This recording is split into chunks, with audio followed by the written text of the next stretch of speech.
వాలి కిష్కింధకు రాజు. అతని తమ్ముడి పేరు సుగ్రీవుడు. ఎవరైనా అన్నదమ్ములు గొడవ పడితే మనం వారిని వాలి సుగ్రీవులలా పోరాడుకుంటున్నారని అంటాము. వారి కథను తెలుసుకుందాం.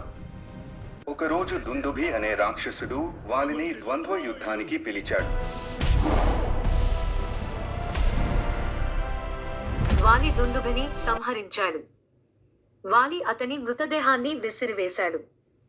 ఆ మృతదేహం మతంగముని ఆశ్రమంలో పడింది. అప్పుడు మతంగముని వాలిని శపించాడు.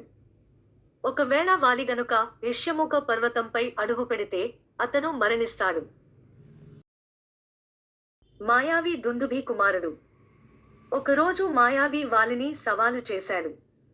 అతను వాలి మరియు సుగ్రీవులను చూసి భయంతో అక్కడి నుండి పారిపోయాడు. మాయావి ఒక గుహలోకి పారిపోగా వాలి అతన్ని వెంబడించాడు. వాలి సుగ్రీవుడిని గుహద్వారం వద్దే ఉండమని చెప్పాడు. సుగ్రీవుడు చాలా రోజుల పాటు అక్కడే వేచి ఉన్నాడు. ఒకరోజు అతనికి గుహలో రాక్షసుల నవ్వులు వినిపించాయి.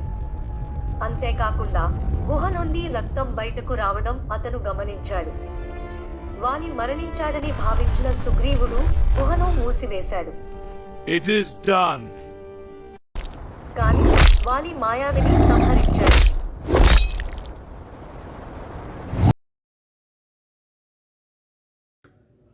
గుహద్వారం మూసివేసి ఉండటంతో వాలి ఎంతో కష్టపడి బయటకు వచ్చాడు. తన గైర్హాజరీలో సుగ్రీవుడు కిష్కింధకు రాజుగా ఉండటాన్ని వాలి గమనించాడు. కోపంతో వాలి సుగ్రీవుడిని కొట్టి అక్కడి నుండి తరిమివేశాడు. వాలి నుండి తనను తాను కాపాడుకోవడానికి సుగ్రీవుడు ఋష్యమూక పర్వతానికి పారిపోయాడు. వాలి ఆ పర్వతంపై అడుగుపెడితే మరణిస్తాడు కాబట్టి సుగ్రీవుడు అక్కడ సురక్షితంగా తలదాచుకున్నాడు. శ్రీరాముడు ఒక బాణాన్ని వదిలాడు. అది 7 మద్ది చెట్లను, సప్తసాల వృక్షాలను చీల్చుకుంటూ వెళ్లి ఒక పెద్ద రాతిని కూడా దూసుకుపోయింది.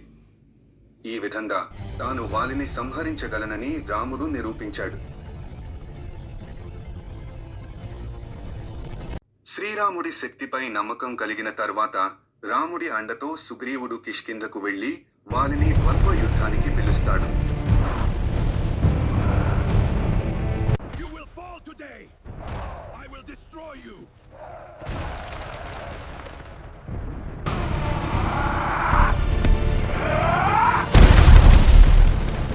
You cannot escape me, Sugriva! Stay back, brother! Face your fate! వాలి చేతిలో సుగ్రీవుడు తీవ్రంగా గాయపడ్డాడు. వాలి మరియు సుగ్రీవుడు ఇద్దరూ ఒకేలా ఉండటం వల్ల తాను వాలిని చంపకుండా ఆగిపోయానని రాముడు చెప్పాడు.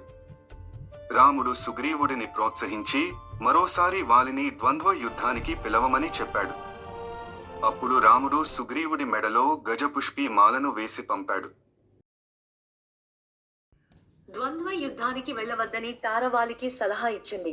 అంతేకాకుండా సుగ్రీవుడితో రాముడు ఉన్నాడని ఆమె అతనికి చెప్పింది. అయితే తాను సుగ్రీవుడిని చంపనని మరియు రాముడితో తనకు ఎలాంటి విరోధం లేదని వాలి తారకు నచ్చజెప్పాడు. రాముడు ఇక్ష్వాకు వంశానికి చెందినవాడని, ఆయన తనకు ఎలాంటి హాని చేయడని వాలి ఆమెతో అన్నాడు.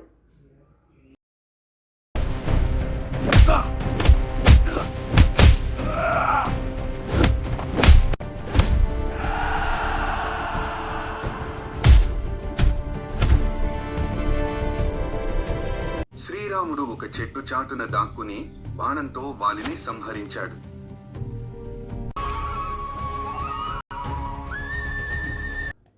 చెట్టు చాటున దాక్కుని తనను చంపినందుకు వాలి రాముడిని నిందించాడు.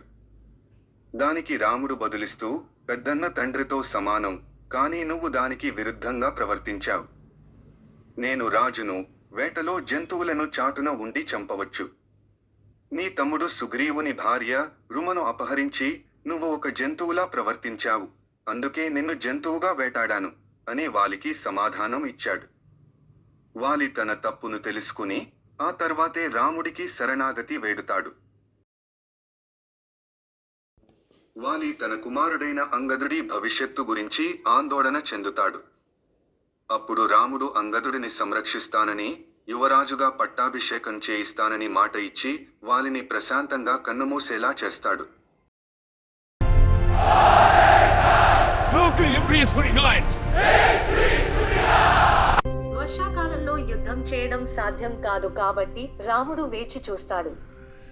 కానీ శరదృతువు వచ్చిన సుగ్రీవుడు తన మాట మర్చిపోవడంతో రాముడి ఆదేశం మేరకు లక్ష్మణుడు కిష్కిందకు వెళ్లి సుగ్రీవుడికి తన బాధ్యతను గుర్తు చేస్తాడు.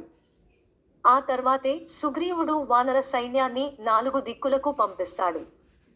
దక్షిణం వైపు వెళ్లిన బృందంలో అత్యంత శక్తివంతులైన హనుమంతుడు మరియు జాంబవంతుడు ఉన్నారు.